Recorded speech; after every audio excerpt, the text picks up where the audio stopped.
Good morning, everybody. Out of respect for our visitors' time that are doing presentations and our own time, I'm one of those that I like to get started pretty much on time. So I am your vice chair. I'm filling in for our chair, Judy Pizzo, and I want to thank you all for being here. I want to ask Mr. Bobinger if he would lead the Pledge of Allegiance for us. Stand, please.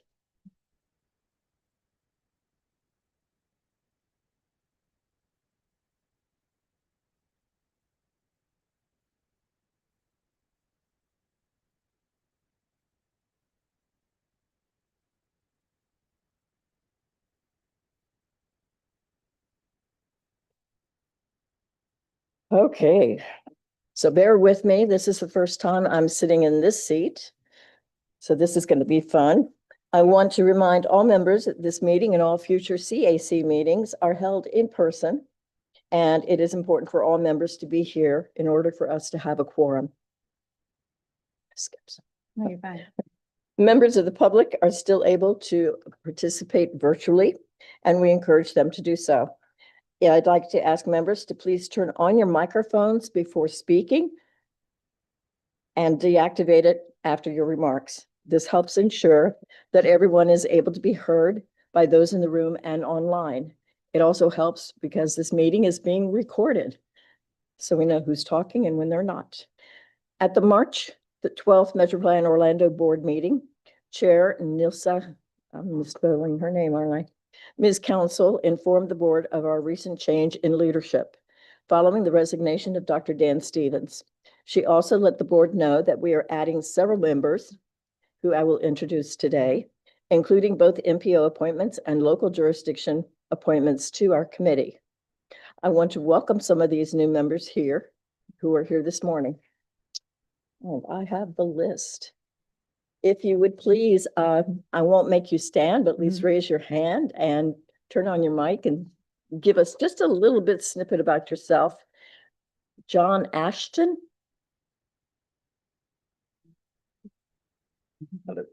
John Ashton, representing Orange County, background in disability advocacy. Thank you, John. Christine Banca, boy, I messed it up. It's a tongue twister. It's Bankalari. Good morning. Bankalori, thank you. Christy Bankalari, good morning. I am with the Down Syndrome Foundation of Florida, but I previously did transportation kind of planning from a fiscal perspective with Disney. Okay, thank you.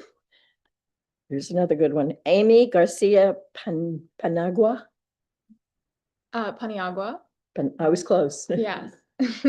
I am currently a student at UCF, pursuing a Oh, nice. Oh, nice. Yes, currently pursuing a bachelor's in public administration, minoring in urban and regional planning. Okay.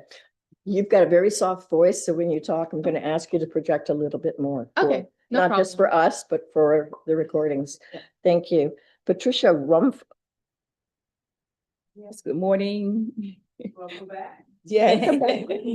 You look some new, but not new. Like they said, I'm returning. But I like to say I'm a proud native of Orange County. So I've seen this area grow from a rural segregated town for a couple 100,000 residents to now we got 1.5 million residents. So anything you ask about Orange County, I've probably seen it and visited and know a lot about Orange County. Well, welcome back, Pamela. Thank you. Adam Negron. Hello. Oh, there you are. I was recommended by my professor, Dr. Stevens. I'm a current student at UCF. I go to the downtown campus, and I am majoring in public administration. Good for you. Well, welcome on board. Here's another one. Here we go. Torin Saltis.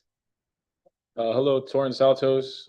I've been a resident of East Orange County for my whole life and a cyclist the whole time. So I'm just here to advocate on behalf of cyclists. Thank you. Welcome on board. Clyde Wells. Good morning, Clyde Wells. I'm representing Osceola County. Have a background in land planning and brokerage. And I am a lifelong resident of Osceola County. So I've seen pre-Disney all the way up. So, yeah. Welcome on Thank- board. Yep.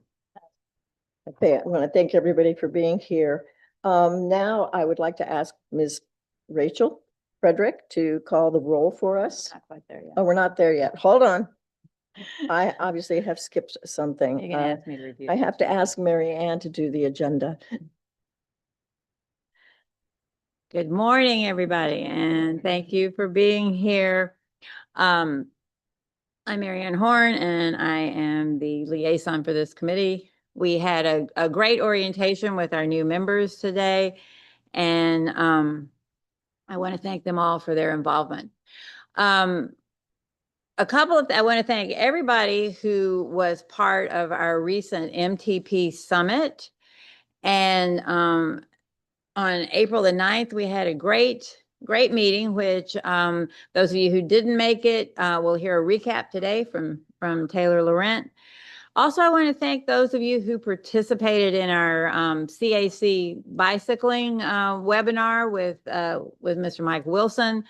It was very successful, and it was fun to take a deeper dive into cycling. We do these from time to time, and we're always open to suggestions. If you think there's a topic on an off meeting month that you think would bear some further discussion, let me know what you think.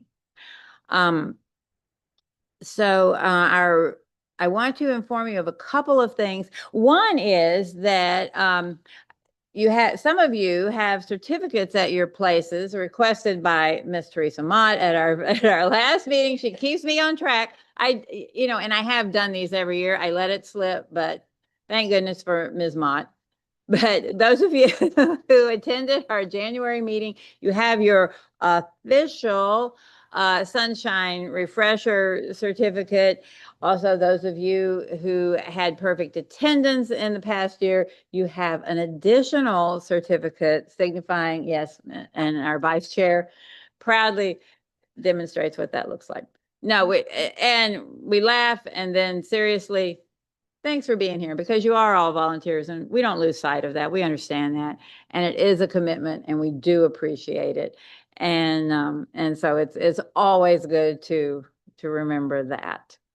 Our office, as you might expect, will be closed on Memorial Day, which is May 26th, but we will be meeting the Wednesday of that week, the 28th, for our next meeting.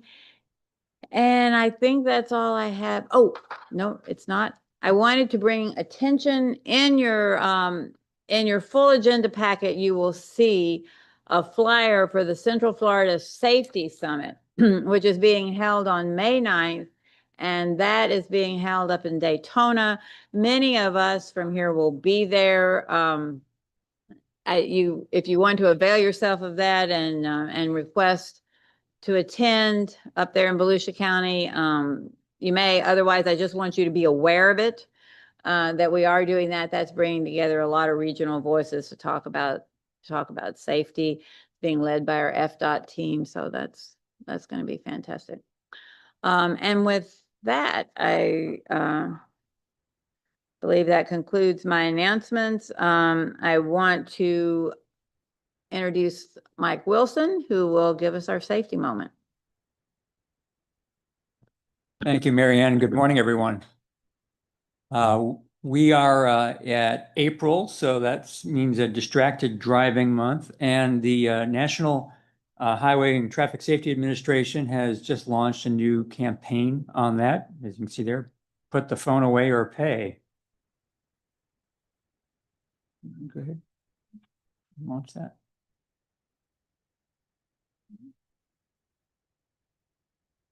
It worked earlier.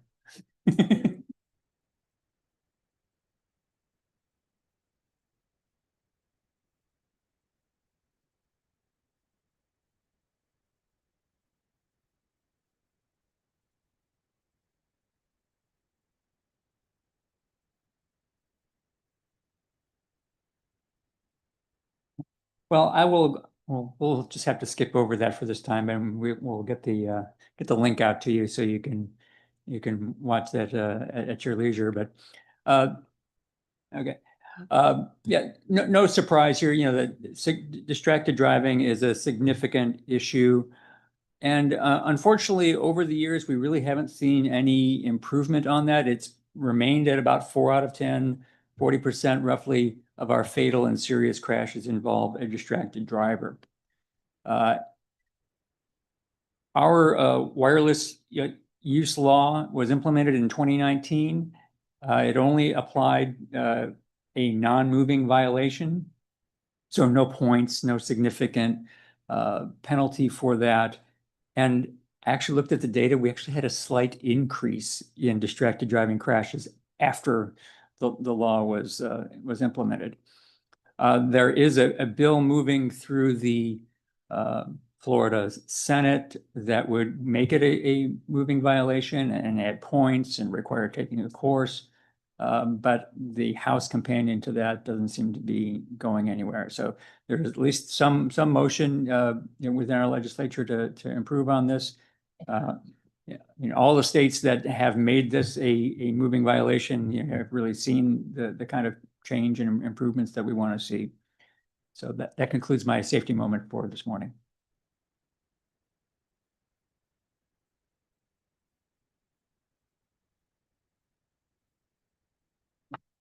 Thanks, Mike. Now I want to turn it over to our FDOT partners. Mr. Jonathan Scarf is with us to give us a short report on their activities.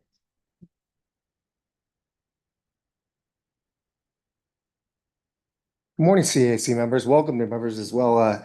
It's good to hear we have some students in here because I got some good information for you with what I'm going to pass today. Just a couple short items. First, we'll be having our FDOT invites you to our Central Florida inaugural transportation industry hiring event. That's going to take place April 30th, Wednesday, from 3 to 7 in Osceola Heritage Park. So again, if you're interested or you know anybody that is interested in the transportation industry, that's where we'd love to see them. Marianne already hit on my second point. Thank you for our second annual safety summit on May 9th, so I won't go over it again. Next, I'd like to bring attention to a new program that we're doing with pop-up events, and we're calling it Coffee with Construction. And as mentioned, this gives the public the opportunity to interact with the construction teams on given projects. And so we held our first kind of beta test here in Orange County, and that was for a project on Orange Avenue for safety and operational improvements. We had a good turnout of about 20 folks from the public that came. And so anytime those events are occurring in the Metro Plan area, I'll be sure to pass that information. And then pending questions, that's all I had for this morning. Yes, good morning. Good morning. I saw that on the agenda about the full agenda about the pop-up event. Mhm. And there's one scheduled for the Rosemont area. Okay. I think it's May 9th.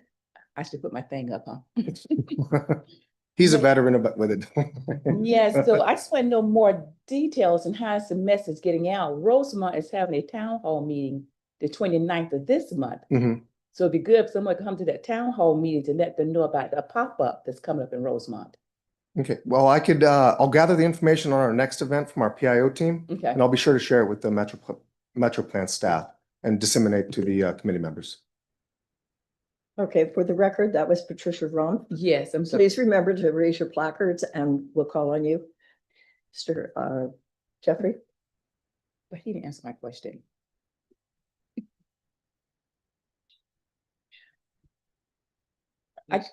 You didn't answer. I still did not hear what I want to hear, I guess. So what is the pop-up is all about? I need to. It's to pass information regarding the project, and they're selecting specific projects to where they can meet the project team, ask questions, kind of just inform the public that lives around that project. That's the general idea of the coffee with the construction teams.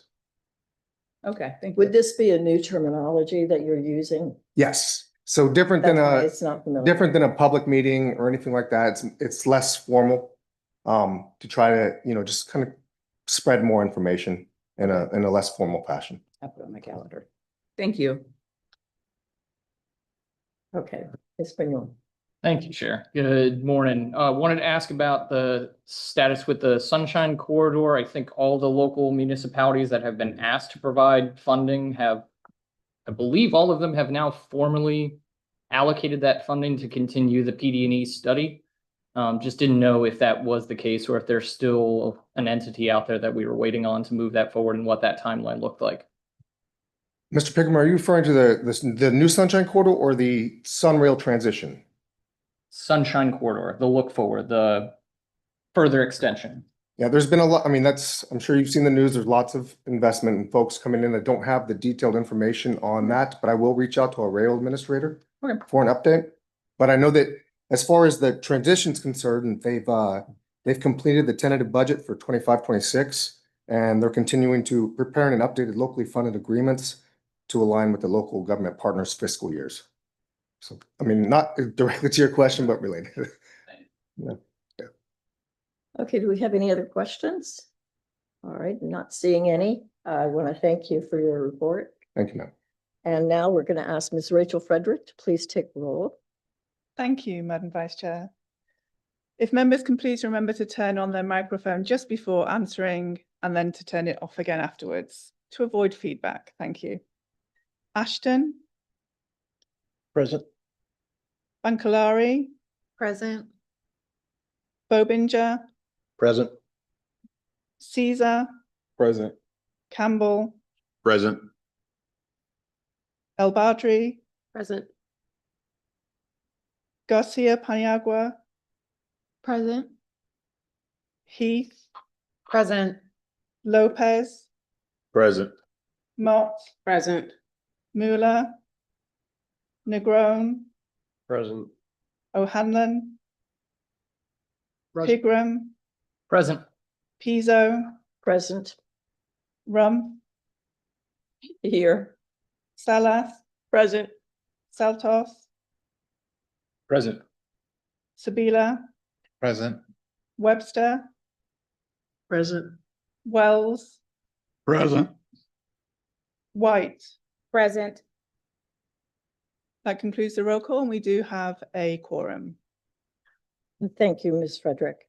We will now hear public comments on the action items. Excuse me. We ask that you provide your name, address for the record, and please hold your comments to 2 minutes or less.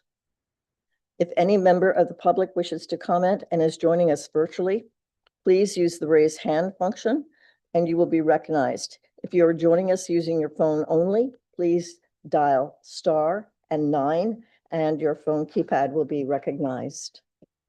Do we have anyone joining us virtually who would like to make a comment? There are no hands raised online, Madam Chair. Thank you, Ms. Frederick. Do we have any members of the public attending in person who wish to make a public comment? No comments received. Okay, thank you again. At this time, we will move to action items. We have only one action item today. It will be a quick meeting. Additional information is available at the tabs in your full agenda. The first item on your agenda will be approval of the minutes from the February 26, 2025 CAC meeting. Are there any questions or corrections in the minutes? Seeing no raised placards. Is there a motion for approval? Motion to approve, David Sabila. Second, Jeffrey Campbell. Thank you for you both. We have a motion and a second. Is there any discussion? Seeing no discussion, we have this is a voice vote. All in favor, say aye. Aye. Aye. Are there any opposed? Seeing no opposed, we will now move on to presentations. There are 3 today. Actually, I misspoke. Remember that you can always send questions to Ms. Horn, and she will contact the presenters and get an answer for us. Our first presenter is Ms. Taylor Laurent with a status update on the 2050 MTP.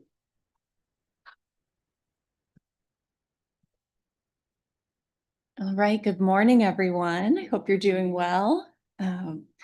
And welcome to our new members. You heard a little bit about our core products this morning during your orientation, but now it's the deep dive of what's going on with our 2050 MTP, a summary of the work that we have ongoing, but also a more detailed discussion and focus on building consensus on our funding scenarios, talking about what we learned at the summit.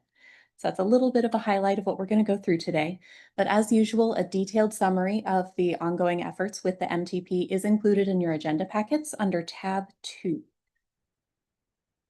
So for a quick highlight of new things coming soon, we have an MTP needs dashboard that is going to be going live on our website in the near future.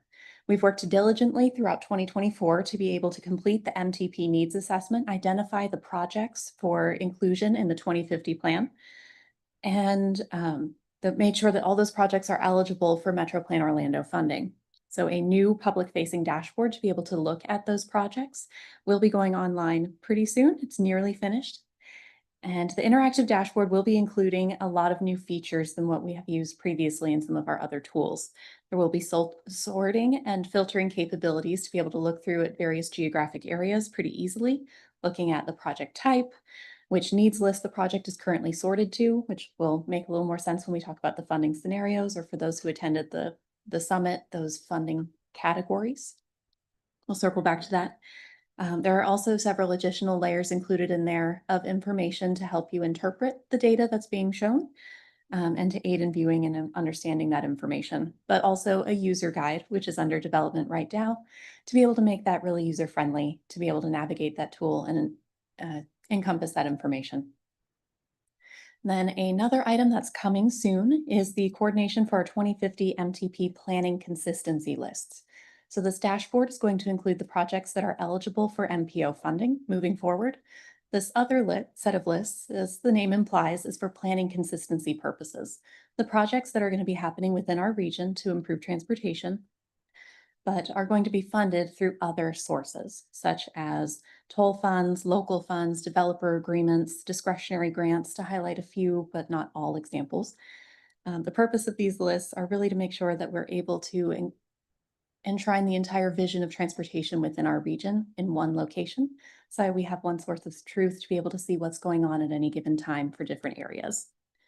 So we're going to be reaching out to all of our local jurisdictions to help complete these planning consistency lists, but also our transportation operating partners, including Lynx, Sunrail, CFX, the Turnpike, and our airports. So with that, what's coming soon, let's take a look back. Thank you to those who were able to attend our summit on April 9th, where we had all of our advisory committee members who were able to attend, and board members, which ended up being just over 100 people in attendance. So for those who were unable to attend, we heard from both our board chairman, Commissioner Delary, and our executive director, Gary Hetman. And the summit itself focused on how far we've come in the development of the 2050 MTP, and what we've learned both technically and through stakeholder feedback to date. And at this summit, we also debuted the initial illustrative funding scenarios, which are included in your agenda packets for reference, just as they were presented at the summit. Again, that's under tab 2 in your agenda packets. And for our new members, these illustrative funding scenarios served as explorations of various potential funding policies that could be implemented as part of the MTP, and their potential implications if one outcome is chosen versus another, to be able to help guide our decision-making process this year. From there, we participated in a small group activity at the summit called Making Money Move. I'll talk a little bit more about that in just a moment. And then we talked about the results of our small group activities in a large group format, so we could understand what the conversations were from each of our different small groups to be able to work towards building key themes and items that we're going to talk about today. So that small group activity was really centered around resource allocation. We had spent the majority of the morning at the summit talking through illustrative scenarios, and this activity gave the reins to each of our small groups to be able to participate and take what they learned and develop their own vision for funding scenarios within the region. There were a few pre-generated categories as part of this activity for each of the group's considerations, but also a few player's choice options or other categories, if you'd like to think of them that way, to allow each of our participants to really make this funding policy their own, to be able to provide their own recommendations. So out of all 13 small groups that we had as part of the summit, each group came up with their own unique scenario, but there were common threads between all of them that show consensus on several topics. So this first part, there was a balanced approach with multimodal emphasis for transportation within our region, which was really good to see. Each group included these 5 primary categories in their scenarios and their results, in some capacity, showcasing their importance and inclusion in the policy itself, with the variance between the groups really being in how much funding was allocated to each of those 5 categories. So those included complete streets, transportation systems management and operations, active transportation, transit capital, and safety. And there are a few nuances to safety, so that's why that one's got an asterisk. We'll come back to that one in a little bit. But as you can see, of the 100% of funding that we were talking about in terms of this policy, 85% across all of our groups was allocated to these 5 primary categories. So we are seeing a lot of common threads, common themes, important desires that we're all seeing as decision makers here in Central Florida. But then that remaining 15%, what's going on there? So there were a wide range of ideas on how to best use this funding, and the ideas varied wildly by different group. So there was some conversations about increased emphasis on intelligent transportation systems, ITS, and technology projects, and future-ready innovation. Expanded transit opportunities, looking at widening existing corridors, but also opening up that discussion to talk about new corridor construction. Looking at increased public education for transportation, increased training and focus on transportation disadvantaged elements of project design and implementation, and a desire for increased flexibility in the MPO planning process. So our MTP team has been reviewing the feedback from the summit, the April technical workshop, where we had a 24 hours later follow-up discussion on what we learned at the summit, knowing that some of our participants were at the summit in person, and we had a mix of new attendees who weren't able to attend in person. So we were able to tease out a little more information from that conversation as well. And then the public feedback that we've received to date. So we've distilled all of these vital discussions into 9 primary themes that we're going to talk through today, and then the proposed actions or next steps based on each of these key themes. So I'm going to walk through all of those this morning. But the proposed actions, so those next steps, are going to be what we use to edit those funding scenarios. Look at the first 5, make changes based on what we're going to talk about today, and getting your feedback on those changes so you can see the next iteration in the next few months. So once we've gone through all 9 of these themes, if our vice chair permits, we will be opening up the floor for discussion at that point in time. We ready? Well, seeing some head nods, good to go. All right. So the first one, we're reflecting on the status quo scenario. This was the very first funding policy, kind of if everything stays the same, what happens? This is the funding policy that was established in the 2045 Metropolitan Transportation Plan. And based on what we were hearing, what we were seeing at each of the small group discussions and hearing through other avenues, it seems that it's time for that policy and process to evolve. The time is ripe to revisit and reevaluate the funding policy and structure it to align with the needs of today and what we believe will be needed over the next 25 years. So with that in mind, the next step for that scenario is to actually retire it. We're going to develop a new funding policy for the 2050 plan. So we will be using that status quo scenario as a means of comparison moving forward. So if you looked at your agenda packets, or for those at the summit, there were some fuel gauges to say, are we doing more or less in this one category compared to the status quo? That is the way in which the status quo scenario will be used moving forward. What is the new scenario compared to how things have been? If you have any questions about that or about the information in your handouts, please let me know towards the end of the meeting. So then safety. This is the one we said we were going to come back to. We're going to spend a little bit of time here. Safety was broached in a variety of ways at the MTP Summit and at the technical workshop the very next day. And the discussion really centered around that safety is a mandatory element of every transportation project. That there is a support for allocating funding for goes with safety elements of resurfacing projects on the state highway system.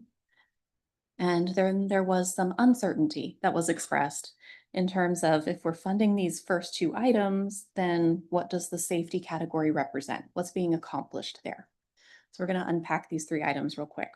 So first, we can all agree that safety is an important element, a required element for all transportation projects within the region. We want everyone to be able to travel through the region safely and arrive at their destinations unharmed. That I believe we can all agree with this morning. And we've proven that commitment recently and accelerated our efforts to improve safety here in Central Florida by developing Vision Zero action plans, where each of our organizations here at the MPO, each of our 3 counties, and each of our cities and towns have developed individual Vision Zero action plans, developed high injury networks, knowing where the problem areas are that need some extra attention, and then developed project and strategies to be able to address those issues identified in those plans. So the original intent of that safety category in the first set of illustrative funding scenarios was an effort to continue our Vision Zero momentum. The safety category was limited to just the transportation projects that were identified in those Vision Zero action plans, and creating a dedicated source of funding to be able to advance those projects more swiftly than if they were included in the regular planning process. So reflecting on this discussion, the MTP team is proposing 2 items to explore in the next iteration of funding scenarios. The first is that we will explore scenarios where safety project funding is included, likely with a new name to make sure that that acceleration type element is included, made a little more clear. And then we'll also explore scenarios where safety is not a dedicated funding category. In this situation, any Vision Zero projects that were identified, so what are currently on the safety list, they would be redistributed and recategorized for their appropriate modal category, the next most appropriate modal category. So then those Vision Zero projects would be competing against other kind of more general improvements from those other categories. So when I say that competition aspect, they'd be competing. In this context, these safety projects would not have dedicated funding to advance on their own. They would be looking at the same pot of money as the other related projects. So for example, this is theoretical. Let's say that the #1 safety project is an intersection improvement. If the safety category does not exist, that intersection improvement project best fits on our TSMO, Transportation Systems Management and Operations list. So it's now competing against the projects that were already on that list. And its priority level, based on the independent prioritization methodology that we developed collaboratively last year, it does not rank #1 anymore. It now ranks 10, 15, 35. It's going to take longer for that project to be able to move forward than if it had a dedicated source of funding, potentially. This is a hypothetical. So as we explore what that new scenario could mean if there is no dedicated funding category, we'll be looking at what those implications are to some of those key safety projects, so we understand the decisions that we're making moving forward. All right, so then the next topic that was brought up at the summit, we talked about widening and current policies at the MPO for the past few meetings, and there's been a 50-50 split in terms of should we use MPO funding for widening, should we not? And as we saw at the summit, there are strong opinions on both sides of that discussion. So through the player's choice category, that other category is part of that small group activity, about half of the small groups raised the desire to allow MPO funding to be used for widening existing corridors or for the development of new corridors, so new roadway construction. So that 50-50 split again was still apparent, still going strong. So one of the first set of funding scenarios that we used to explore this topic originally, so we could have an informed discussion about it, was scenario 5 that is included in your agenda packet for your reference. And in that illustrative scenario, all of the modal category funding for all of the other components of that scenario was reduced to be able to create a new dedicated funding source for widening. So in that scenario, 15% of MPO funding was allocated to widening. For a little bit of context, that's about just shy of $6 million a year. Widening projects are usually about $10 million to widen by 2 lanes. So if we look at that, then that means we're able to widen just shy of 0.3 miles, 0.4 miles of roadway per year. So that helps us understand what that money gets us. So the proposed action for the MTP team, that next step, kind of having that context involved, is to continue to explore this topic and test the impacts of looking at dedicated funding set-asides for widening and new corridor construction, so we can continue this discussion and understand the associated implications of reducing funding for other categories to allocate it to widening.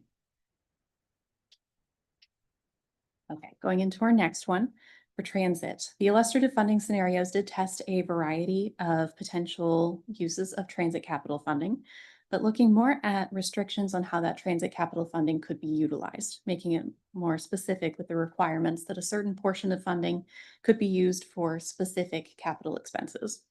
So at the summit, we heard by and large, so another consensus item, that these funds should be available for broader use without knowing that they're already limited to capital expenses due to the funding type. That's something we can't change. So one question that did come up throughout the discussions was whether these eligible expenses included Sunrail. So yes, I'll clarify that. The transit capital funding can include eligible expenses for both Lynx and Sunrail if and when Sunrail is incorporated into the Central Florida Regional Transportation Authority, CFRTA. So in terms of the next steps for this item, the MTP team's proposed action is to explore scenarios that do not restrict the transit capital funding any further than just the natural restrictions of the type of funding that we're using. And we can update the definition of that category to make it more clear that rail expenses are included as eligible. So moving into active transportation, there was a wide variety of support for setting aside funding for this category, in specific for a school mobility program, which would allow the MPO to assist with cost overages on FDOT safe routes to school projects within our region, or accelerating the construction of those critical sidewalk improvements near schools. So several tables had differing discussions on restricting the types of projects eligible to receive funding under this category beyond the school mobility program. Some wanted it to stay very broad, allowing trails, sidewalks, crossing improvements, other types of active transportation items to continue to all be eligible, while other small groups expressed a desire to only use MPO funds for that school mobility program and regional trails, saying that other funding types would allow for more expedited implementation of different types of active transportation improvements. So to kind of further the conversation on this topic a little bit more, we are proposing two actions for the active transportation category. The first being to continue to include that school mobility program in future funding scenarios under the active transportation category, because we do have consensus on that topic. But also to explore future funding scenarios that restrict active transportation projects to regional trail projects only, meaning that we would be recategorizing those other project improvements to other lists where they make the most sense to continue to be eligible for some type of funding. And explore other scenarios where active transportation funds are permissible more broadly for a wider variety of projects. So there would be multiple options explored under this item. Summit attendees also raised the desire to see focused education efforts on several topics to raise both public awareness and improve technical knowledge in specialties, including technology and transportation, transportation systems management and operations, innovation in transportation, transportation disadvantage topics, as well as the Americans with Disabilities Act items, and a few others were raised as well. So MPO staff will be reviewing and determining the funding eligibility for these types of programs, and we'll circle back on both these specific topics and mechanisms for these educational opportunities once we've completed that research. Another item that was raised specific to the TSMO category, that Transportation Systems Management and Operations category, was a desire to see increased emphasis of the use of that funding on intelligent transportation systems projects and technology projects rather than the operational or geometric types of improvements. So the technical workshop participants that April 10th follow up the very next day did agree with this item and expressed their desire to see funding set aside for those more intelligent transportation systems oriented projects. So the MTP team's proposed next step for this item is to look at future funding scenarios that include set-asides for these ITS projects within the TSMO modal category. And there was also a discussion about regional studies and questions about how the MPO can continue to serve in a strong role to be able to guide large-scale studies to benefit all jurisdictions within the region. One prime example of a regional study that was brought up was the Vision Zero program and how the MPO's leadership role secured a Safe Streets and Roads for All grant for our region with the development of those 23 Vision Zero action plans that I mentioned earlier, one at the regional level, 3 counties, and all of our cities and towns. So with this type of project in mind, this type of program, our team will be exploring a funding set aside for MPO-led regional transportation studies with topics or focus areas for these studies to be determined through future advisory committee and MPO board discussions. And this is the last one before we recap. Almost there. There was a common theme amongst the discussions as well for short-term flexibility in a long-range plan. So there was an expressed desire to increase the flexibility in the planning process to set aside funds for future projects, but not yet knowing what those projects might be, not calling out specifically what those are. So just in general, this is a fine line to be dancing around in terms of the MTP's development, as the plan is federally required to show fiscal constraint and cost feasibility, which is difficult to accomplish without identifying specific transportation needs. I'm just going to say that up front. But there is a possibility of exploring the use of boxed funds. And this is a term we haven't discussed yet as part of the MTP's development. Boxed funds are used to set aside funding for specific programs as defined in the MTP, and then those funds are utilized throughout the plan's implementation to fulfill that program's requirements. So an example of a boxed fund that we have used in the past from the 2045 plan is the Metro Plan Orlando Traffic Signal Retiming Annual Program. Funding was set aside in the 2045 plan, identified specifically what that program would be, what needed to be accomplished, and specific projects were identified on an annual basis and implemented through that program. So if boxed funds are incorporated into the 2050 plan, then specific program requirements would need to be developed for each of those boxes, so we know what we're doing, what we're trying to accomplish with that funding, and incorporate that into the 2050 plan itself for its adoption. So what would that mean in terms of getting a project implemented? How do we get into that box? That would mean that project applications would need to be submitted by local agencies to compete for those limited funds, potentially on an annual basis, and with a selection process likely to be coordinated through Metro Plan Orlando's Technical Advisory Committee as part of the prioritized project list annual update process. So if this option is pursued and incorporated into the 2050 MTP funding policy, then additional information and specifics about what that could entail will be developed and distributed at a later date. But that's kind of a high level what that could mean in terms of implications if we were to go down that path. So the next steps for this topic about flexibility will be to explore funding scenarios that with those funding set-asides, boxed funds, for appropriate programs and modal categories that we can explore that as a group and understand what would be beneficial for the region. So I've been up here a while. We covered a lot. Thank you for your time and patience this morning. So if our chair permits, we're still doing well on time. We can recap those proposed next steps all in one place and open it up for questions or discussion. Yes, I'm seeing a head nod, so I can move forward. So we'll do it in batches because I know that was a lot. Starting with the status quo, just a reminder that we will be using that for comparison purposes only moving forward. That safety category is going to be refined and that definition, so we know what it was intended to be looking at, but also explore scenarios both including and excluding it as a potential category. Then in terms of widening and new roads, that will continue to be explored as a new funding policy category. Are there any initial comments or questions about these first three? Seeing several. Would you like to? Okay, we do have a couple questions. I'm going to start with Mr. O'Hanlon.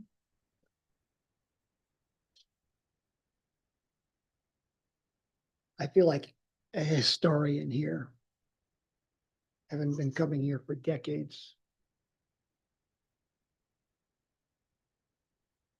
I was surprised at the number of people who supported the widening of the roads, considering it was not discussed. It was not even a category. But it came out because it is so unbelievably important. This group forever had the allocation of funds at 30% plus for widening roads here in Central Florida. So something happened and all of a sudden, oh my God, we can't widen roads. So it went to 0. Now I see that the proposal here is for it to go back to 15%. So I am sure that what happened is you had an abundance of people in the central business districts and all their roads had been widened. And then you have these thousands of people moving to Central Florida, tens of thousands every year. And they're moving in larger and larger circles around Orlando because there's no place to put them downtown. They need roads. Government's job is to provide for the people who are here. Well, not only are people coming, people are already here. And in the exurbs, they live in traffic hell because the roads have not been widened like they've been widened for everyone else. That's why allocating funds for widening is so important, because we are not going to stop people from moving to Central Florida. We know it's a great place, and everyone else is finding out it's a great place. So they keep on moving here. That's not going away. It's not build it and they will come. They're already here. Let's take care of the people that live here, like the central business districts had their roads widened, already have been taken care of. Let's take care of the rest of the people. Thank you. Thank you, Mr. O'Hanlon. Was that more of a statement or was there a question? A statement. Mr. Purebron. Thank you, Chair. First off, Taylor, phenomenal job condensing this down. I know it's very, very challenging to take these complex planning and funding scenarios and try to make them digestible for those of us that have technical backgrounds or no technical background. So really appreciate the work your team does to prep for these and summarize them. Because I unfortunately couldn't make it to the summit. It was my 4-year-old's birthday. So my summit that day was with a bunch of princesses and 30,000 of our closest friends. I really, really appreciate this. And for this topic specifically, so professionally, I work in sustainability, so utilities, energy savings. And so a lot of times we're prioritizing driven by obsolescence or by emission reduction or utility savings paybacks. And so when we talk about the topic of widening and new roads, one of the things that I find as being a multimodal advocate for this committee is whether it's linked Sunrail or any mode of transit is always burdened in the conversation. Well, it doesn't pay for itself, or it only recaptures 10%. But we never seem to have that conversation in the context of roads. And so I was wondering, in the summit or in any of the broader discussions, is that a strategy to potentially prioritize by saying, this is a $20 million investment based on inflation, we're going to have to resurface, redo sidewalks 20 years from now. That's $10 million of additional investment to extend the lifespan. So 30 million in, but let's say economically, it only pays back 10 million in that time span. Even if federally it's picked up 50%, I've put 15 million in, but I've only gotten 10 million back. So the municipality's at a $5 million deficit, right, for this new asset. I didn't know if we do that with transportation projects to justify the transit investment. It's going to add this much regional impact. I didn't know if that's something we've ever discussed on a roadway project, because it seems like we have the conversation on one side, but not on the other. So thank you. Yeah, so you're referring to benefit cost analyses, return on investment type things, more economic analyses. Is the municipality aware that this is what you're going to have to figure out how to pay for later? I'm fairly certain that's very top of mind for each of our local jurisdictions. Yeah. As we talk about from the MPO's perspective, using federal funds to accelerate these projects in the event that there's no funding to be able to move them forward otherwise. the future ownership of that project is for the local agency to own, maintain for the future. So I'm certain that's always top of mind. The projects that are included on the needs list were developed hand in hand with each of our local agencies to make sure that it was a project they would support if it were to move forward. So not directly in terms of the numbers analysis, so we could look at individual projects if we need to. But that's kind of the qualitative return on investment to make sure that we're taking on projects that we will continue to maintain moving forward into the future. Okay, thank you.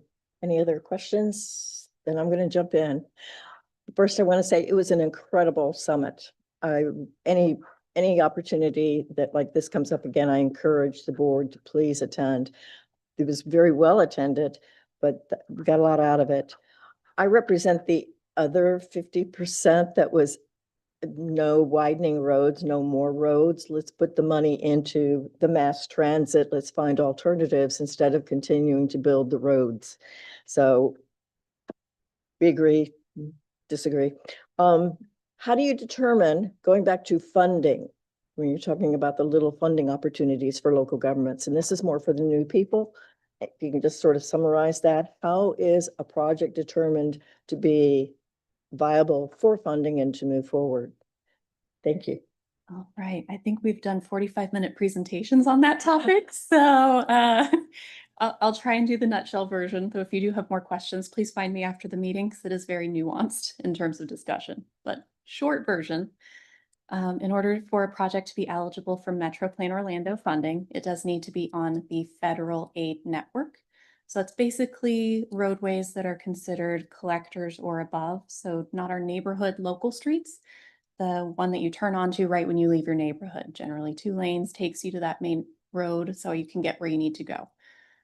For quick reference, those projects generally need to be supported by our local agencies because, like I said, they are the ones who are going to own and maintain those facilities once constructed. So that local support is vital as well. That's the 30-second version. Thank you very well. Appreciate it, Ms. Laura. Thank you. So thank you. A wonderful presentation, and we're going to move on. Next is Ms. Laura Bach, who's going to give the Vision Zero. Actually, we only made it through 3 of the recap items. We've got a couple more. I keep trying to cut you off. I'm sorry. I can go away if we need to. I'll try and wrap this up a little bit faster, but I want to make sure that we can make it through all of this. So in terms of the other proposed actions, this is the second batch. We'll have one more just to kind of focus our discussion, but we talked about transit capital funding and not restricting that in future scenarios. So just leaving it open to transit capital. In terms of active transportation, including that school mobility program in future scenarios, but also looking at options that restrict the remaining funds to regional trails or leave it open for other types of projects. So those are going to be the items that we explore in the next iteration. And then also exploring a funding set aside for intelligent transportation systems projects under that TISMO category. Are there any comments or questions about this group of proposed next steps? We do have a question, Ms. Webster. Question is, what are you considering transit capital? Because this says nothing about buses, rail, that I consider transit, so. So transit capital is usually I think of it in terms of the things you can touch. That is the bus, that is the train car, that is the station, that is the materials to be able to get on, get off, the facilities to maintain that infrastructure, so the physical items. And that is a restriction on the funding type in general for the federal funding that comes to the Metro Plan Orlando. That's not a restriction we set in place, but that is one that we have to operate under. So unfortunately, our funding can't be used for transit operations, which is the use of those capital investments. But if we're able to. But it can be used to purchase buses? Yes. And I don't know about purchasing trains, but. Yes. Those count as qualified capital expenses, yes. So the physical items. And we'll be clarifying that definition moving forward, so it's very clear that both links items and Sunrail items in terms of capital eligible expenses would be a little more clearly defined for everyone.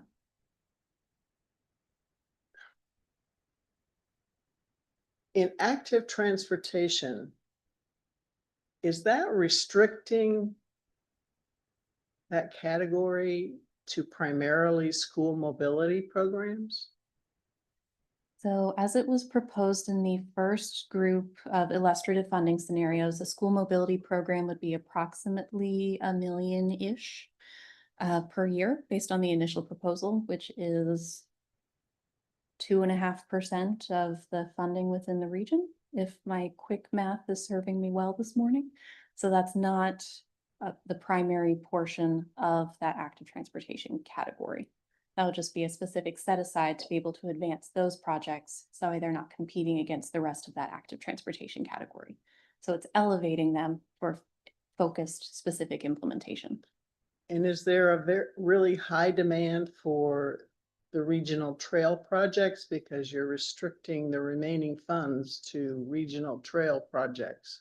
At the summit, we heard both sides of that discussion. There were some tables, small groups that said, we want everything to be eligible, whether it's a bike lane, a crossing improvement, a sidewalk, a trail, we want it all. So unrestricted funding. Other tables were the exact opposite in saying that they wanted the federal funding to be used for larger scale projects that could not otherwise be funded without a significant investment. So that way they could leverage other funds, local funds, to be able to implement those smaller, more tangible push button-esque type projects, to be able to implement them faster than through the federal process. So hearing both sides, we're going to explore both of those options in terms of the next set of funding scenarios. What are some examples of the larger projects? I would say think of something that's already existing, the West Orange Trail.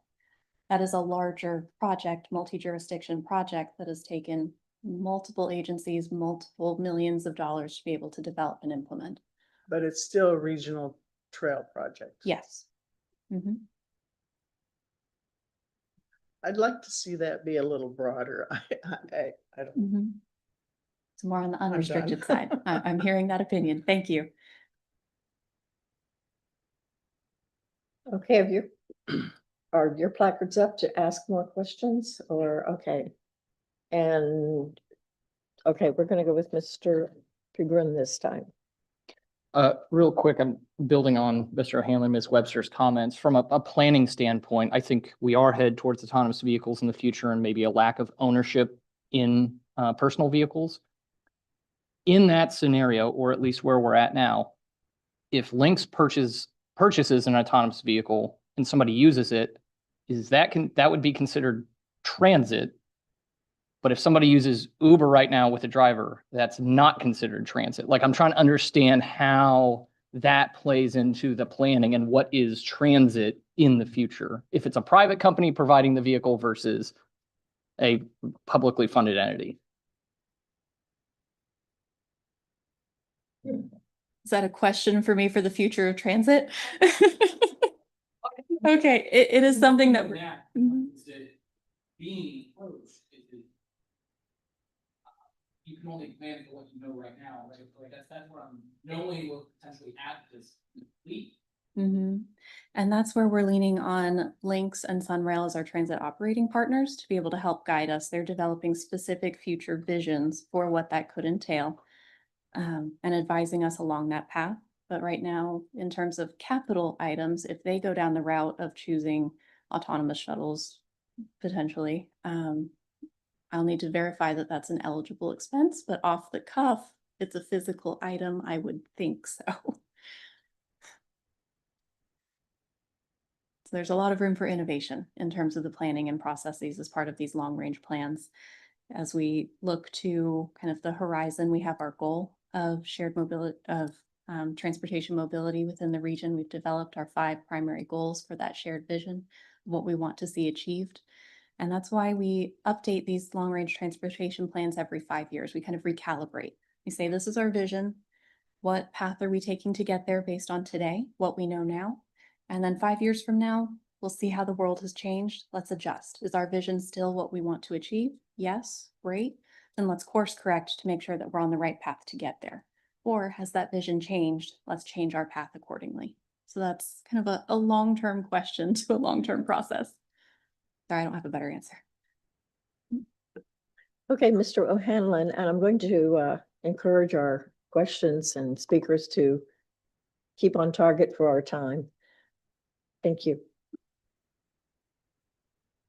5-year window is way too long. I'm going to start off with kind of the meeting after the big Metro Plan meeting. I went out with Jeffrey Campbell's buddy, Mayor Jerry Demings, and I had my car chauffeur him around. So he sat in the driver's seat, and I couldn't get him to take his foot off the freaking brake, but I finally got his foot off the brake. And I'm not familiar with Lake Mary area, so I just expanded the map on the screen and I just pointed to a business down Lake Mary Boulevard. And I just pointed to it and told the car to take us there. And then I told him to just tap the brake to tell the car that you're ready to be taken there. So the car pulls out of the parking spot, drives through the parking lot, drives out to the main road, drives down to Lake Mary Boulevard, merges all the way to the left side to take a left turn, drives way down there, does an uncontrolled left turn into a side street to then go up a steep driveway. So the car slowed down to go up the steep driveway, pulled in right in front of the store and parked. And then I told the car, okay, take us back to the Lake Mary Event Center. The car backs out of the parking spot, drives out of the parking lot, drives down Lake Mary Boulevard, and drives us all the way back to Lake Mary Event Center and drops us off.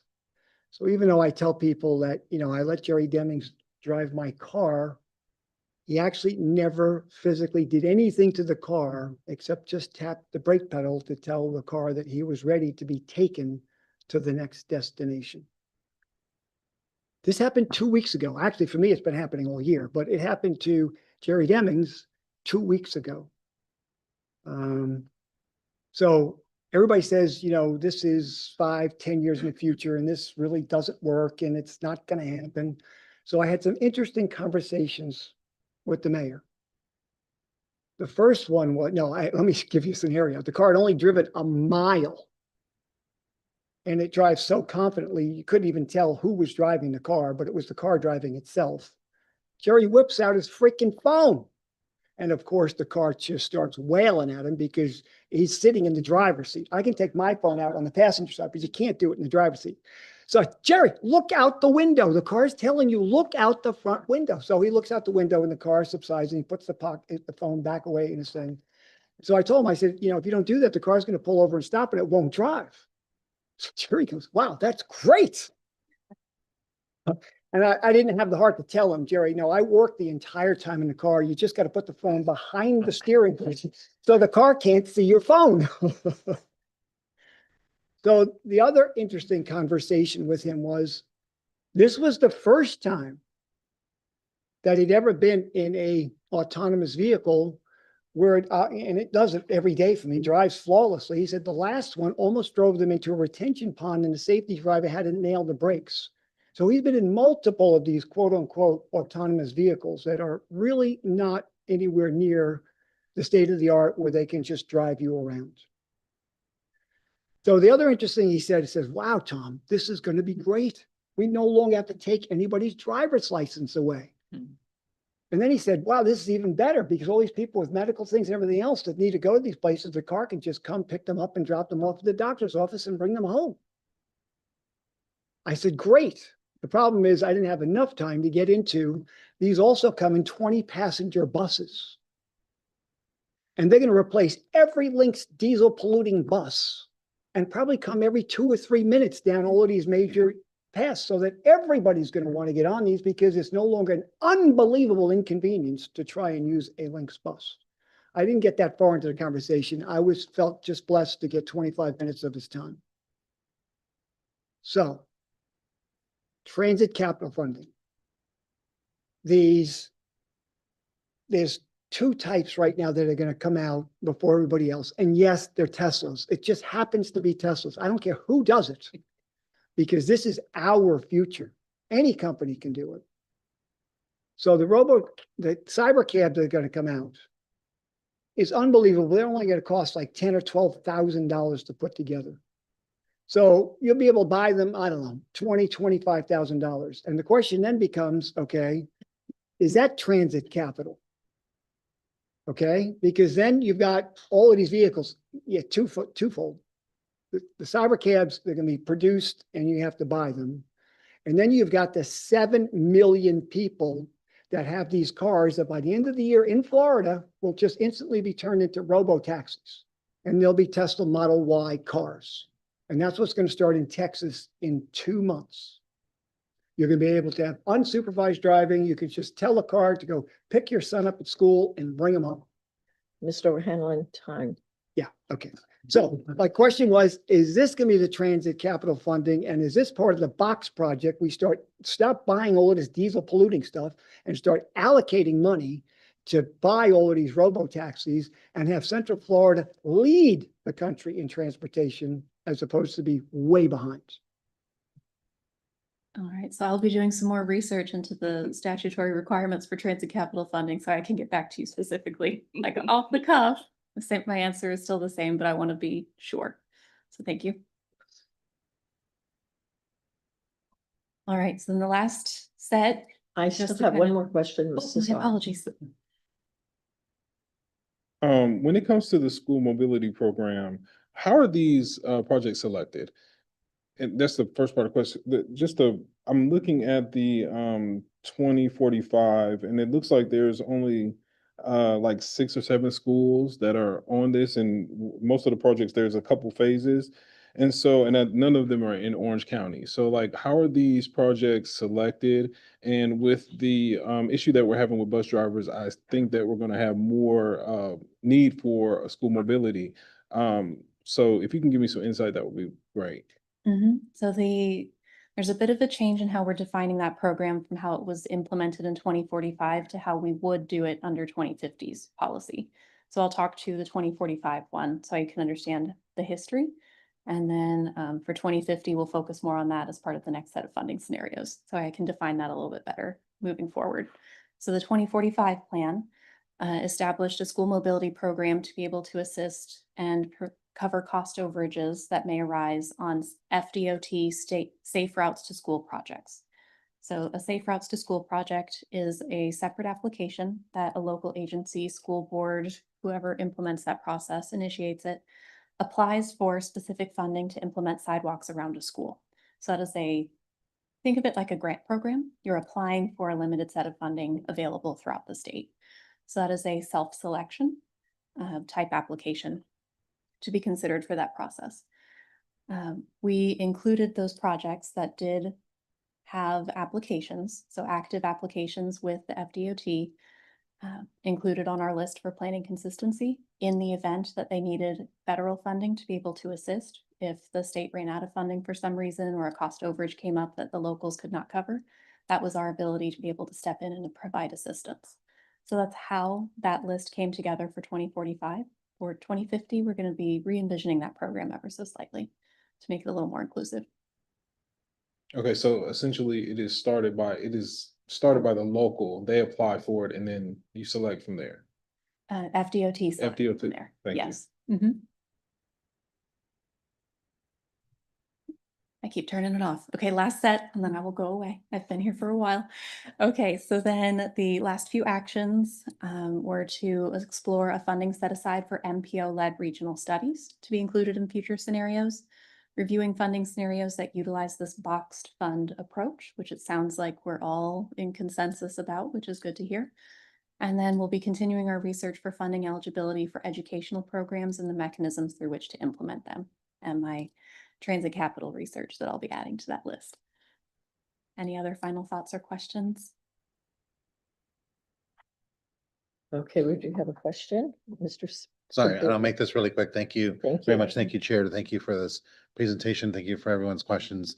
Real quickly, as you're talking about the MPO-led studies, how much are the municipalities, specifically, county commissioners and whatnot, who are getting pressured from developers, to Mr. Hanlon's original point about widening roads, continuing to build, further and further and further out, and we are constantly in the state of catch up with building new roads, building new infrastructure to catch up with those developers. How much of this, these regional studies and planning are in partnership with those municipality leaders who are getting that pressure from those developers, so that there can be better planning together, more synergy, urban density, those types of things, walkability. So, transit, forward thinking when planning is happening. How much of that is happening? The short answer, a lot. Each of our local jurisdictions is always kind of taking the lead in terms of those specific items, as specific use cases come up, like the ones that you're mentioning with private developers. In terms of MPO-led studies, we sometimes are asked to assist, to be able to provide the transportation data that we have access through big data that we use to be able to assist with those off the cuff kind of initial, what should we do here? Is there enough to warrant a detailed study, or is this like a non-starter conversation? So we're able to assist in some of those regards to be able to help out with those first levels of decision making.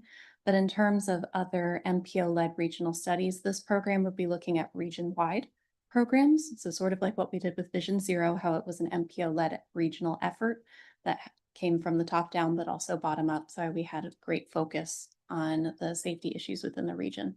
Another example would be the electric vehicle study that we recently completed. Eric Hill would be able to provide the most information about that one. If you have any questions, but it would be larger scale regional thought leadership-esque type projects that would fall under that category. Okay, we're officially running behind time, so if your roundup, all right. Want to thank you, Laura, again for your presentation. It was very good, very in-depth, and good questions. Yes. We are now going to hear from Ms. Laura Buck on the Vision Zero Central Florida. And no pressure, Laura, we got 10 minutes to make up. Good morning, everyone. I promise to be brief. I'm going to talk a little bit about what our safety team has been working on in terms of our Vision Zero Central Florida initiative. So first, I will talk a little bit about our initial Safe Streets and Roads for All grant that we were awarded back in February 2023. Through that grant, we funded the development of a number of local safety action plans, which Taylor mentioned during her remarks.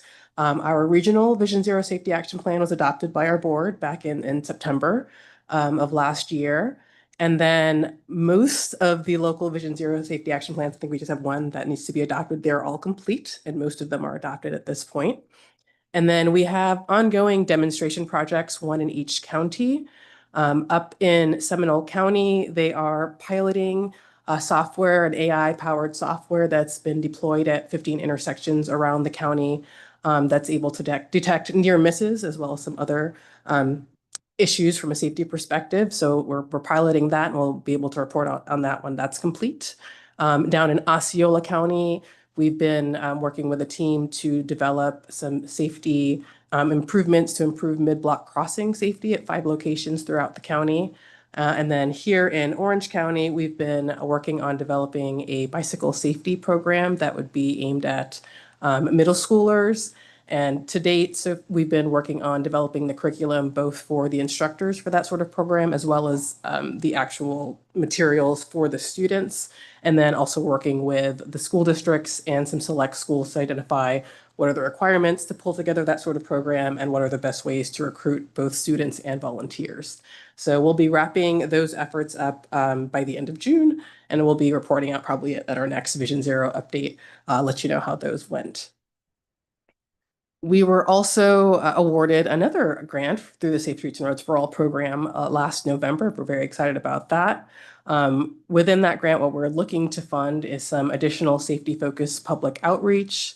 We'll be updating our crash database and some of our crash analytics. We have a couple 2 new years of crash data since we last did the full analysis. So we'll be updating that and pulling those years of data in. We'll be doing some road safety audits on key corridors on the high injury network throughout the region. And then we'll be doing some updates to the regional plan. The grant agreement for that one is on hold as the feds are reviewing what the requirements were for the application process and some of the other language within the grant. But as soon as we get the green light, we'll be moving forward to finalize that grant agreement and get working on some of that. And then there's a new notice of funding availability that was released for the fiscal year 25 Safe Streets and Roads for All program. That's open with a deadline at the end of June of this year. And I know at least one of our local agencies is planning to submit for that one. So stay tuned on what happens there. Through the development of the Regional Safety Action Plan, we developed some various sorts of guidance, many of them aimed at our local agencies and helping them to identify some countermeasures that they could use on the high injury network as they move along and identify where there are road safety issues. What are the tools that they can be looking to implement to improve safety? So we developed an engineering toolkit and a non-engineering toolkit. And then since we've adopted the regional plan, we've developed some additional guidance around quick build. So our quick build guide is intended to help local agencies who are interested in developing a quick build program and to deliver quick build projects. So what is a quick build project? That refers to an accelerated method of project delivery that helps our local agencies implement infrastructure projects using low-cost materials that can be installed quickly. Quick builds can be really helpful for agencies who may want to pilot a type of treatment that they've never used before, or perhaps a treatment that they haven't used in certain contexts to see what is working, if a design needs to be tweaked, if there is public support for the treatment, and if it's not working out, it can be removed. And if it's something that is working well and needs some tweaks, it can be transitioned into a permanent project. The quick builds can be really powerful because they are less expensive and less time consuming to implement. And as we all know, funding is always an issue. So it's a great way for us to test various types of safety treatments. So this guide is to help our local agencies advance their programs, think about how quick builds can be implemented, think about what materials are appropriate. And we're looking forward to seeing what comes out of that. In terms of some other ongoing efforts that we have, first, we have our Vision Zero Central Florida website that's up right now that we're working with our communications team to transition so that it's underneath our main Metro Plan Orlando website. So that will be happening over the next several months. So stay tuned for updates on when that is complete.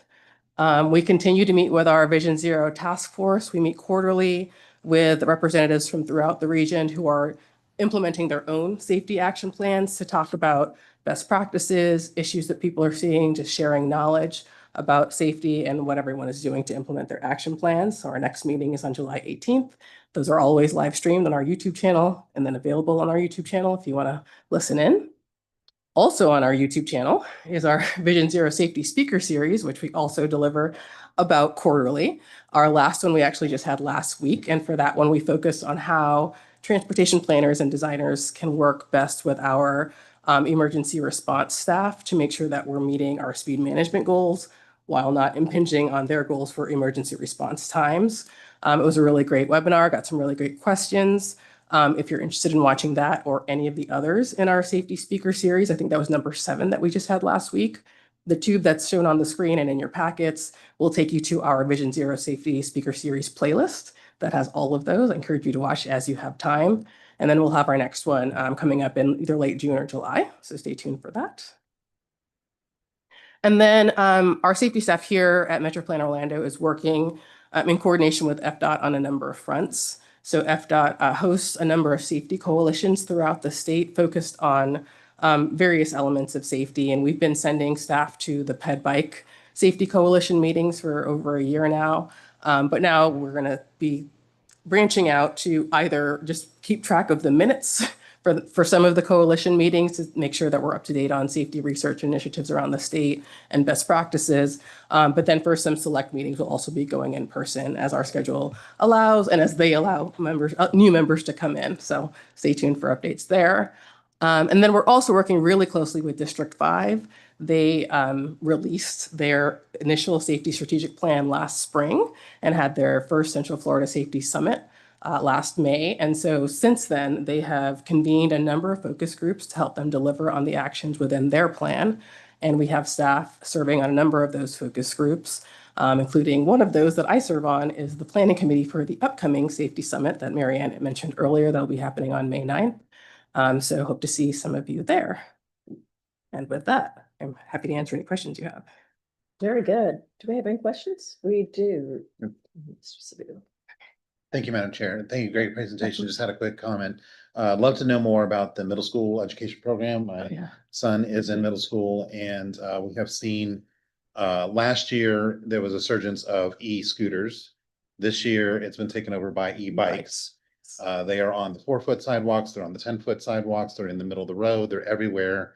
Parents are allowing children to leave without helmets.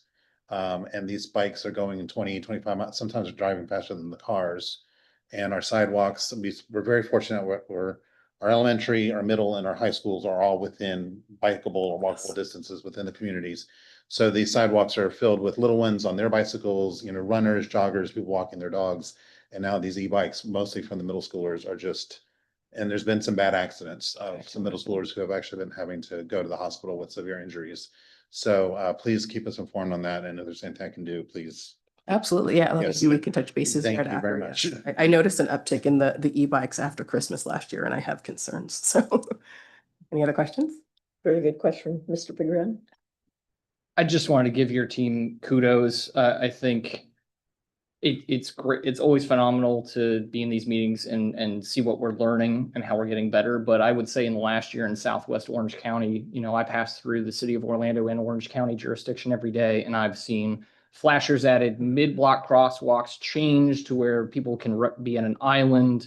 I've seen signal timing change, and I'm sure it's in partnership with Eric's group. And so just wanted to give a kudos to the municipalities and your team of it's one thing to see where we want to go and what we're doing it's just been great to see it in action. So just wanted to give a kudos there to everyone.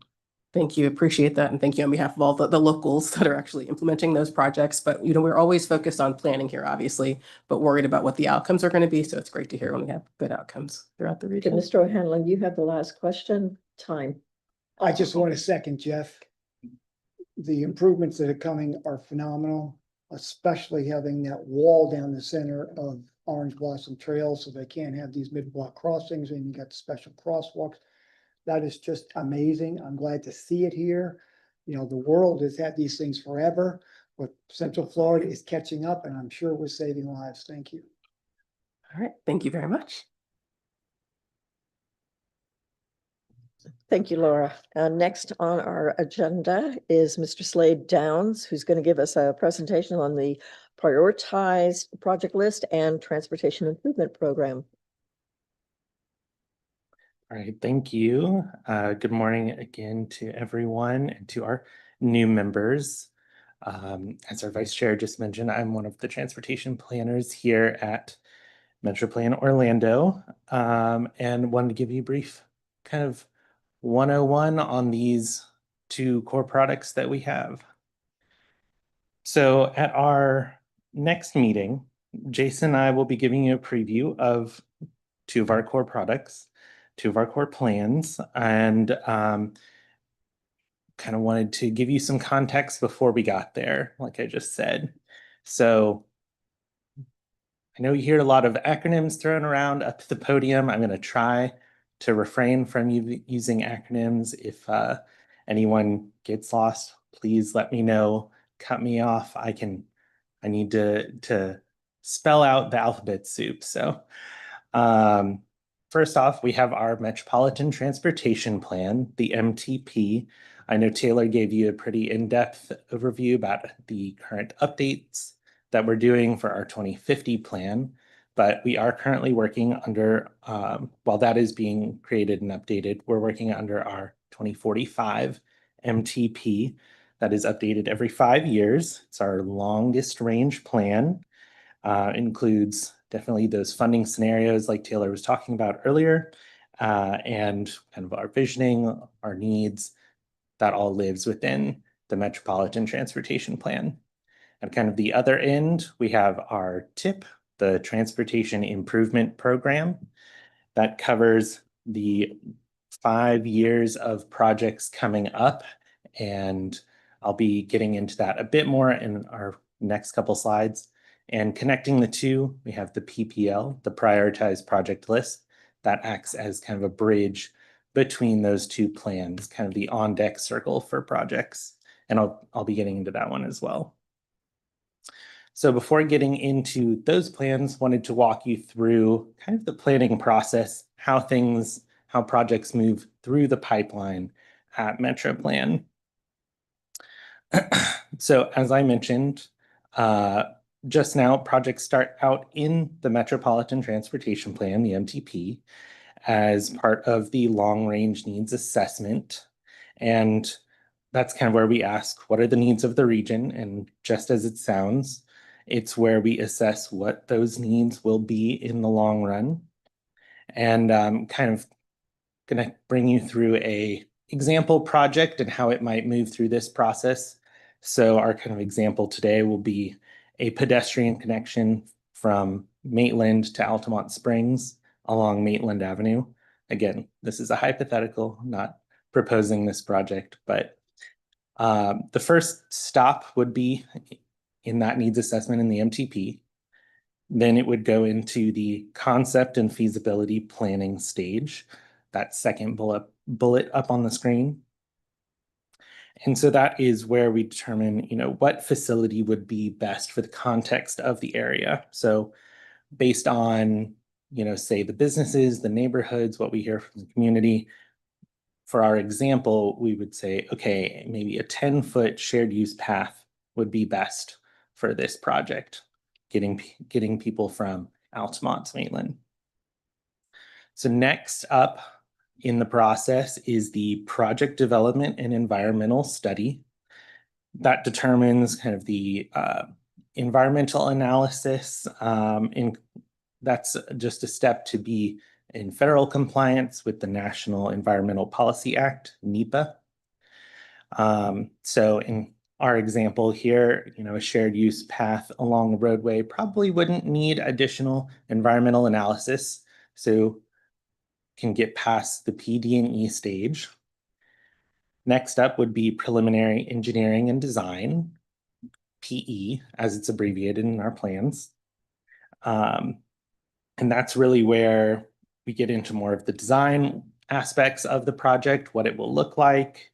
And kind of continuing that example, this is where we would determine, how wide should the path be? How much asphalt would we need? How many road crossings? How many crosswalks? How many labor hours would be needed for construction? All of that is kind of fleshed out in the PE design stage.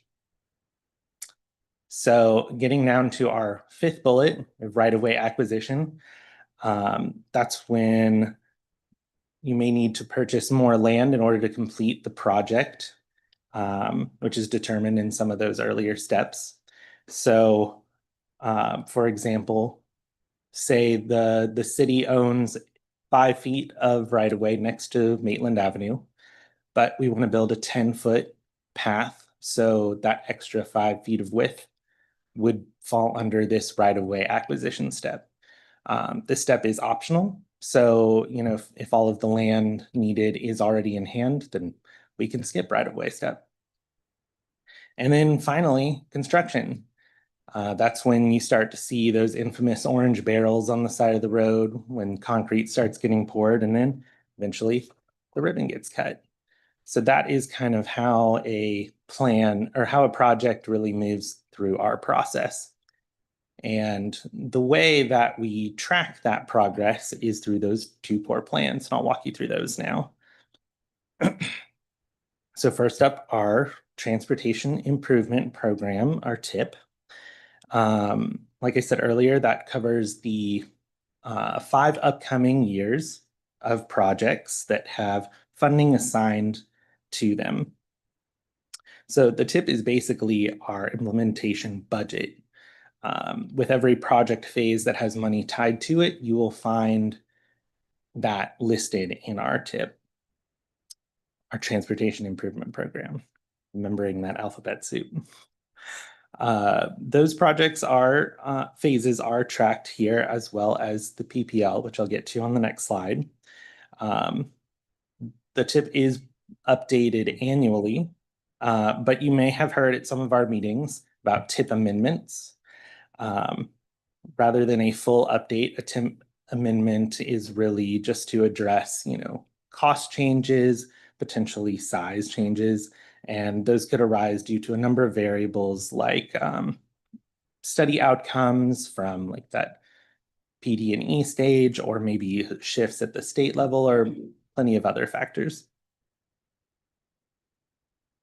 So where the TIP covers the 5 upcoming years of projects with funding assigned, the prioritized project list, the PPL, covers the 10 years following. And projects listed in the PPL do not have money assigned to them. So think of the PPL as kind of the on-deck circle for projects that are getting ready to have money assigned to them. And that's why we call it the bridge between the other two plans. It's where projects sit when they're getting ready for money, so that the municipalities can get their ducks in a row, and when that money becomes available, can hit the ground running with the next step. And that is also updated annually. And this graph kind of pulls in all of the kind of knowledge I've gone over so far. So here you can see a couple of examples of projects and how they move through our process. I took the timeline back to the year 2000 just to make the math a little easier at a glance. But you can see some of those first 3 or so projects. You can see the full lifespan of how that process works. And that will take those projects about 9 to 12 years to get through all of those steps. And then those bottom 3 projects, you can see we're in the middle of implementing phases. And that gray box at the beginning is 5 years covered by the TIP. All of those phases, like I said earlier, have money associated with them. And then the purplish box is the PPL. And those are the remaining phases of those same projects waiting for money. And so ideally, once a project is started and has money assigned in the TIP, it will get followed through to completion through the PPL. So now that you have a update on how kind of the whole process works, I wanted to give you a heads up of what to expect over the next calendar year.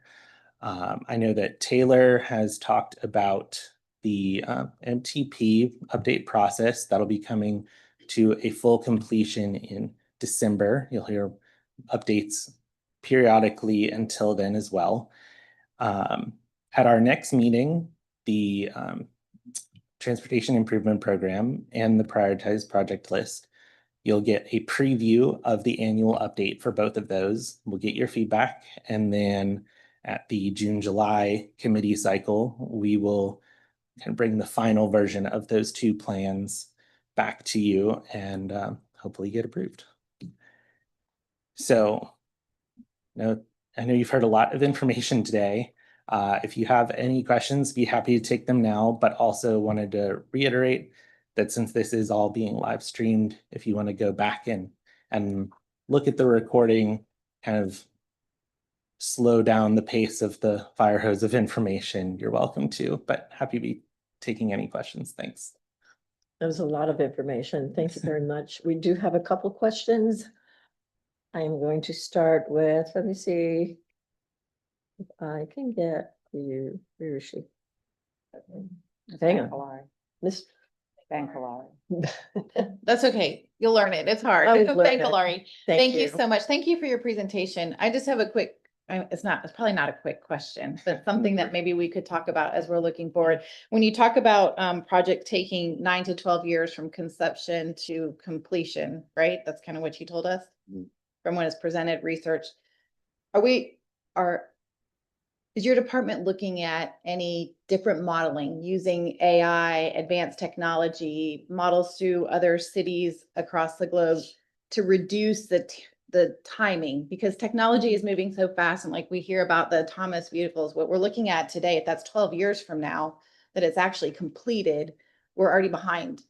schedule. So I'm just wondering, like, what are we doing through innovation to maybe shorten our deliverabilities? Sure. That is a excellent question. As far as, hey Taylor, did you want to? Okay. Thank you. As far as speeding up that process, we are kind of bound by the federal requirements of each of those steps. Some projects, depending on, you know, the different specifications, we may be able to forego, you know, right away, forego certain phases, but as far as speeding up that process with AI, I'm not sure if, I don't believe that, I'm not sure if the technology is quite there for this application yet, but I could see that in the future, potentially. Would you? Yeah. Taylor, did you want to add to that? Yeah, that's an excellent description of the federal funding process. There are some items where our hands are tied. We can't make changes to those. But in terms of future forecasting, we do as a region, a lot of traffic modeling to be able to look at where are those future centers of growth,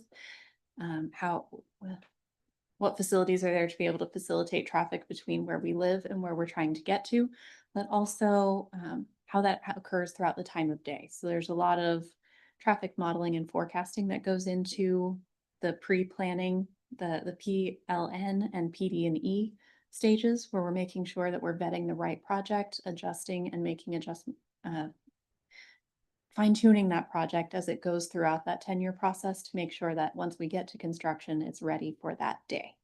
So the idea we start with is the need, where we think we need to go, and it's refined and continued to be calibrated as it goes through that process until those cones come out to be able to start the construction. So there's a lot that goes on in there. And if you've got any other questions, we can talk through that as well. Okay, thank you. And Mr. O'Hanlon? Christine, I'd like to add a bunch to that, having spearheaded the building of several roads and been on the government side, having to use eminent domain to take land to build roads. Each one of these steps has many, many public comment periods. They all have to be spaced out by law. Everybody gets the right to object to basically everything along that process. If you build a road in 9 to 10 years, okay, in government space, that's light speed. From an idea to having that road on the ground, 9 to 10 years is light speed, okay? I spearheaded the 426, 419, and Delari mentioned this at our joint meeting, to have that road built in Oviedo. Okay, and I had the consensus of the city council to build that road. It took Bob and I, Bob disagrees with me in the beginning, but then he jumped on board with me. It took us 25 years to build that road. Okay, Mr. O'Hanlon, is there a question? Okay, yeah, no, I wanted to go to great presentation, and I really wanted to point to that chart there, and just to get an understanding of the monies, okay? In the TIP section, the monies have been allocated to build that part of the project or the road. On the PPL, no monies have been allocated yet. So funding still needs to come in to finish off those projects. So you can start a project without all the money. But as you go along, you need to get money allocated to that project. Okay, thank you, Tom, for that. And I have another question over here. Mott, Ms. Mott, thank you. Thank you, Madam Vice Chair. Interesting presentation. You mentioned, excuse me, you mentioned under the eminent domain section when you were speaking, you mentioned that there are instances where they could, sometimes that step is quote skipped.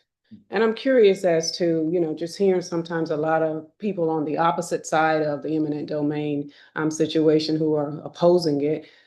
Tell me, is there like a breakdown of percentages where it was quote, you know, where you all skipped it or it was unsuccessful? And in that instance, what is the workaround? Like what allows the project to proceed in those situations when you're unsuccessful in, let's say, a buyout, if you will? So typically, when we would be able to skip that right-of-way step is if just like if the land is already in hand. But for example, I know there sometimes when an area is being developed, they'll have a two-lane roadway, but maybe the developer or the county or whoever will reserve enough width for a 4-lane roadway, and so you may see some roads that have just kind of a long empty space next to them as you're driving.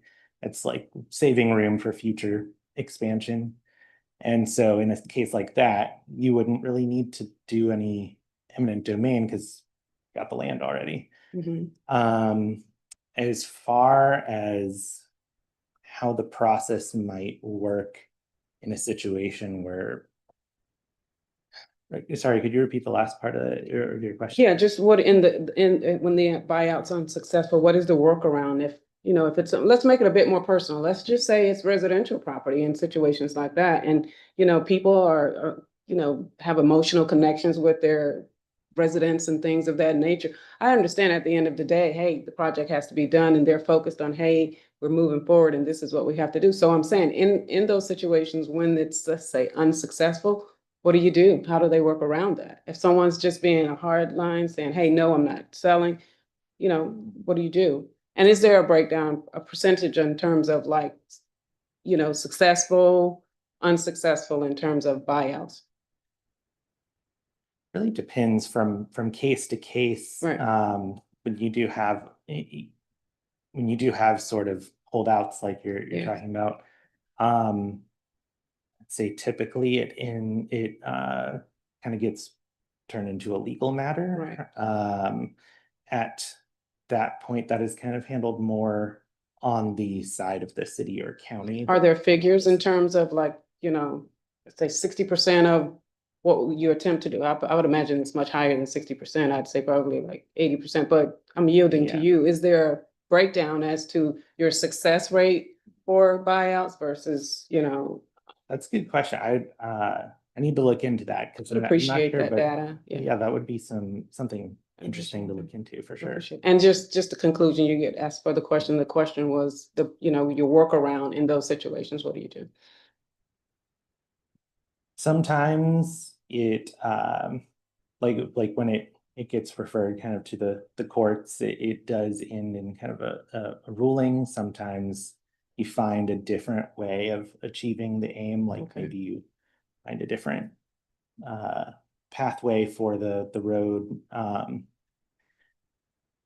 Hopefully you don't, I mean, sometimes it does end in, just a different solution altogether, okay, instead of building this trail along Maitland Avenue, let's move it over a street, we'll build it on whatever is parallel to Maitland Avenue. But that is another possibility. It's kind of a lot of variables at play, so it does kind of end in a lot of different ways. I know it's not really a super satisfactory answer, but yeah, it's very project specific. Yeah. That thank you so much. I appreciate it. That concludes my question, Madam Vice Chair. Thank you. Thank you, Ms. Ma, and thank you, Mr. Downs, for your Madam Chair, presentation. can I address that really quick? You get 30 seconds. Thank you. Okay. Having lived through that and taken people's property, that is the last thing you want to do.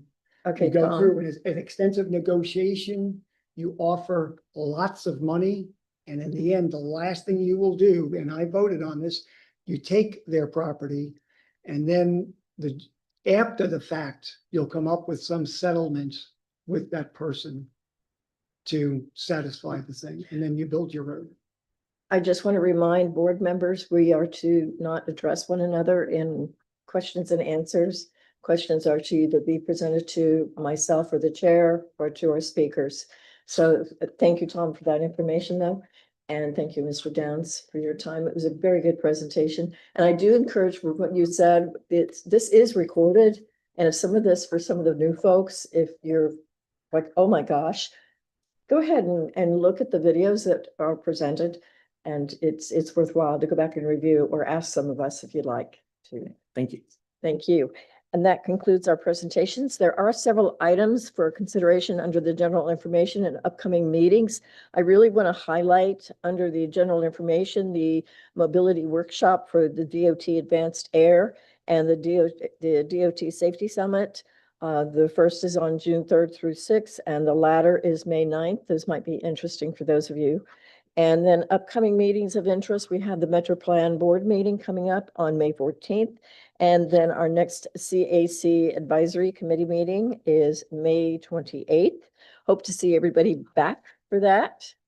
And we are now at members' comments. Madam Vice Chair, if I may, Certainly. before we move into the members' comments, Rachel and Mike have advised me that they found the video and they really want you to see it. It's very short, so if we could show that video right now that that we couldn't show during Mike's safety moment presentation, I'd appreciate it.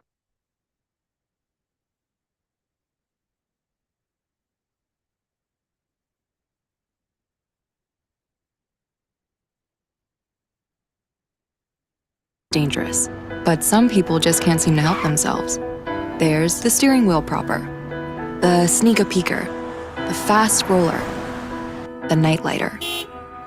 And it's not long until they become the fender benderer, the got-a-ticketer, the veering off the road, the driver who kills someone.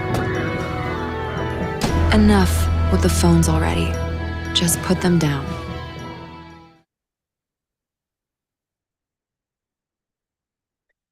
Very good video. Thank you. And that's going to be on TV? You're going to show it on TV? Mike? Well, it's them available for anyone to use. So here, I'm not sure if it's a plan for their. Okay, thank you. That was very good. Moving on, we've got members' comments. Are there any committee members who'd like to say anything? I don't see any placards up. We do have. Thank you, Ms. Albon. Thank you, Vice Chair. Good to see you. Thanks for running such an efficient meeting today. I just wanted to say the Metro Plan Summit was incredible. If you ever have the opportunity, I'm sure somebody said this earlier.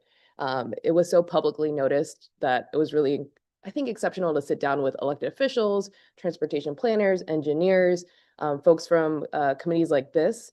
And I think it was also just, anybody who came in from the community was able to sit down at a table and really participate and, do transportation planning in a very real way, which was very cool. So I want to give major kudos to Metro Plan for putting that together. And I think it is, again, an exceptional opportunity. There is nothing else like it in this region. I noticed that there is a member in the community that I didn't realize is also joining us on CAC. I just want to say hello to Justin Fortune, who's going to be joining us on Community Advisory Committee from the Pine Hills Partnership, which is really great. The last thing I had to say is I represent the city of Sanford on the CAC. I participated in Seminole County's 2045 transportation planning and really saw firsthand how much this conversation around safety and Vision Zero has really penetrated so many different planning groups and visions and plans. So I just wanted to say again to Metro Plan, thanks for leading the charge, bringing municipalities and locals along for the ride, helping with the Vision Zero plans and taking on the costs for the matches on those and making that even a wider conversation. I know Seminole County's been doing this for a long time too, but it's just nice to have those conversations more deeply embedded. And then I had one more thing one other person to recognize in the audience is Zach Maldoff. He represents Orange County on the Transportation Mobility Advisory Committee. This is a brand new transportation board that the Orange County has implemented due to an overwhelming vote on a charter amendment to Orange County. The Transportation Mobility Advisory Committee has a level of oversight for Orange County's transportation expenditures. And so that is another board in which folks who are interested in specifically Orange County's expenditures on transportation can go and have their voice heard. And that's it for my member comments. Thank you for that. All right, go ahead, one more. And I know you just mentioned how members should not share comments in with regard to questions, but I do want to share that tomorrow, and this might answer a question that Mr. Pigram, never mind. Tomorrow at the Sunrail Commuter Rail Commission meeting, the commission will be taking a vote to move forward the PD&E study for the Sunrail corridor. I'm sorry, the Sunshine Corridor. That is the result of all funding partners coming together. I don't know if there's any outstanding communities, but they do have enough funds to move forward the PD&E study. That's very good news. Thank you. Madam Vice Chair, if I may just again, I wanted to thank Ms. Elbadre for correcting. I had failed to introduce you to Mr. Justin Fortune, who is seated in the audience today. He will be joining us at the May meeting at the table once his appointment is completed by the Metro Plan Orlando Board. He joined us today for the orientation, and we look forward to having him among us as well. Wonderful. Should we make him stand up and introduce himself, or He can wait? just wave like everybody. Just He wave. can do it. There he is. You All can right. take him after. All right, so moving along, and yes, we are on time. This brings us to the second opportunity for public comments. Comments heard at this point in the meeting are more general in nature and similar to the first. Comments may be made in person or online. Members of the public joining us virtually who wish to speak with the use of raised hands feature on the Zoom screen. If attending by phone, you can hit *9 to raise your hand and request to be recognized. When you're called, staff will unmute your microphone and will ask you to state your name and contact information for the record. Is there anyone online wishing to comment on the action items? Madam Chair, we have two members of the public who would like to speak, one online and one in person. If we start with online, we have Miss Joanne Cornelis, and she has permission to speak. Hi, can you hear me okay? I'm Joanne Canellis. The 324 Claremont Avenue, Lake Mary, Florida, 32746. Can you hear me okay? Yes, we can. Please continue. Yeah, we'd like to have 24 hours bus and train service and mass transit as well, please. And we needed a like us back to Oviedo Boulevard again, like we're supposed to, so that I don't have to get, stranded like I did now. And I like to, by the swimming pool, both the big and small kahunas. Okay? And we need to have the bus over at the Lake Mary Prep School and everywhere also in Florida, Central Florida region, including Claremont and places like that, to go to Special Olympics without having to, pay too much money or walk or anything like that. And we need it every 15 minutes, everywhere in Florida. Okay? Okay. Please. Thank you. You're very welcome, Ms. Canellis. It's always a pleasure to hear from you.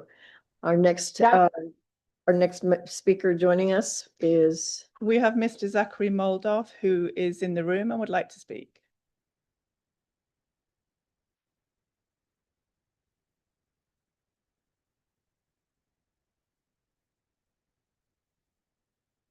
Thank you for the opportunity to speak and to be here. Thank you for the recognition, Ms. Elbadri.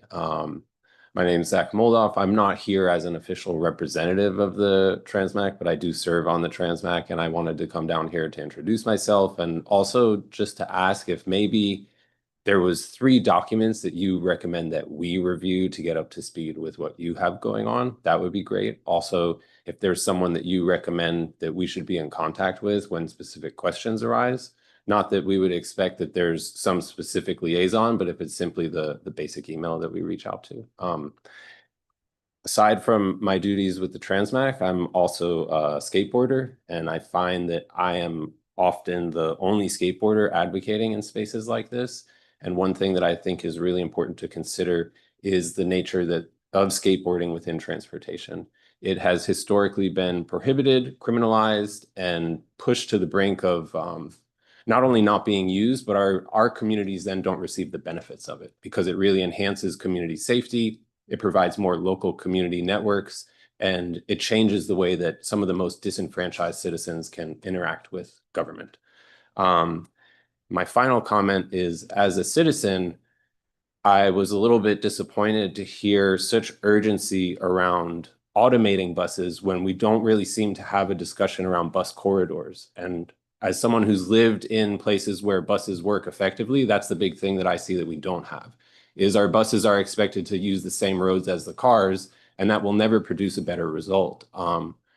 I'm not saying that I think that anyone is at fault. I don't think that it's productive to villainize people or to claim that certain individuals are preventing progress, but I do think that that was an important topic to bring up given the conversation today, and I appreciate the time to be here. Thank you.